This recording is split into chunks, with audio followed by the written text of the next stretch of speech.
ദളിത് യുവതിയെ പോലീസ് സ്റ്റേഷനുള്ളിൽ മാനസികമായി പീഡിപ്പിച്ച സംഭവത്തിൽ തിരുവനന്തപുരം പേരൂർക്കട സ്റ്റേഷനിലെ ASI പ്രസന്നനെ സസ്പെൻഡ് ചെയ്തു. സ്റ്റേഷനിലെ CCTV ദൃശ്യങ്ങൾ അന്വേഷണ സംഘം പരിശോധിക്കും. വിവരങ്ങളുമായി വിഷ്ണു കരുണാകരൻ ചേരുന്നു. വിഷ്ണു, ASI പ്രസന്നനെ സസ്പെൻഡ് ചെയ്തിരിക്കുകയാണ്. എന്തൊക്കെയാണ് വാർത്തയുടെ കൂടുതൽ വിശദാംശങ്ങൾ?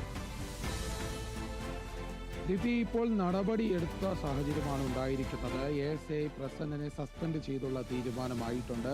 നേരത്തെ തന്നെ സസ്പെൻഡ് ചെയ്യുമെന്നുള്ള കാര്യത്തിൽ വലിയ ഉറപ്പുണ്ടായിരുന്നു. അതായത് അന്ന് ഈ സംഭവം നടക്കുന്ന ദിവസം 13-ാം തീയതി വൈകിട്ട് മുതൽ 14-ാം തീയതി ഉച്ചവരെയുള്ള സമയങ്ങളിലെല്ലാം കടുത്ത മാനസിക പീഡനം അനുഭവിച്ചു. പോലീസ് സ്റ്റേഷനിൽ തെറ്റായ മോഷണ കേസ് ഫയൽ ചെയ്ത് തനിക്കെതിരെ മോശമായ രീതിയിലുള്ള തെറി പറയുന്ന രീതിയിലടക്കമുള്ള സംസാരം, അത് അസഭ്യം പറച്ചിലടക്കമുള്ള കാര്യങ്ങൾ, അതുപോലെ മോശമായ രീതിയിലുള്ള പെരുമാറ്റം നടക്കമുള്ള കാര്യങ്ങളിൽ വലിയ പരാതിയാണ് ഉയർത്തിയിരുന്നത്. ബിന്ദു നൽകിയ പരാതിയിൽ പ്രസന്നൻ എന്ന ASIക്കെതിരെ വലിയ ആരോപണങ്ങൾ ഉയർന്നിരുന്നു. മോശമായി സംസാരിച്ചു, കടുത്ത മാനസിക പീഡനം അനുഭവിച്ചത് ഏറെ കൂടുതലും ASI പ്രസന്നനിൽ നിന്നാണ്. അന്ന് ജനറൽ ഡ്യൂട്ടി GDയിലുണ്ടായിരുന്ന ASI അമിതമായ തൻ്റെ അധികാര ദുർവിനിയോഗം നടത്തി എന്നുള്ള കാര്യത്തിൽ ഒരു തീരുമാനമായിട്ടുണ്ട്.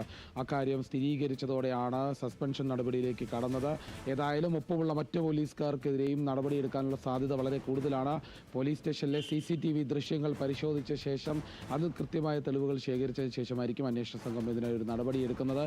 പേരൂർക്കട പോലീസ് സ്റ്റേഷനിൽ വച്ച് യുവതിയെ മാനസികമായി കടുത്ത രീതിയിൽ പീഡിപ്പിച്ചതിൻ്റെ പേരിലാണ് ഇത്തരത്തിലുള്ള നടപടികൾ ഉണ്ടായിരിക്കുന്നത്. 2 ദിവസം മുൻപ് തന്നെ ഈ പരാതി വലിയ രീതിയിൽ വ്യാപകമായ ഒരു വിവാദമായതിനെ തുടർന്ന് അന്ന് സ്റ്റേഷനിലെ ചാർജ് ഉണ്ടായിരുന്ന SI പ്രസാദിനെ സസ്പെൻഡ് ചെയ്തുകൊണ്ടുള്ള നടപടി സ്വീകരിച്ചു. അന്നു മുതൽ തന്നെ ഈ സമയമെല്ലാം ഈ യുവതി പരാതി പറഞ്ഞത് പ്രസന്നൻ എന്ന ASI വളരെ മോശമായി പെരുമാറിയെന്നാണ്.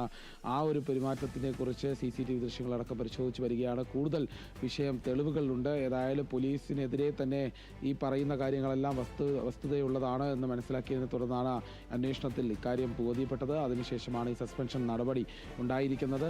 ഏതായാലും ഇനിയും കൂടുതൽ പോലീസുകാർക്കെതിരെ നടപടി ഉണ്ടാകാനുള്ള സാധ്യതകൾ ഇപ്പോഴും നിലനിൽക്കുകയാണ്.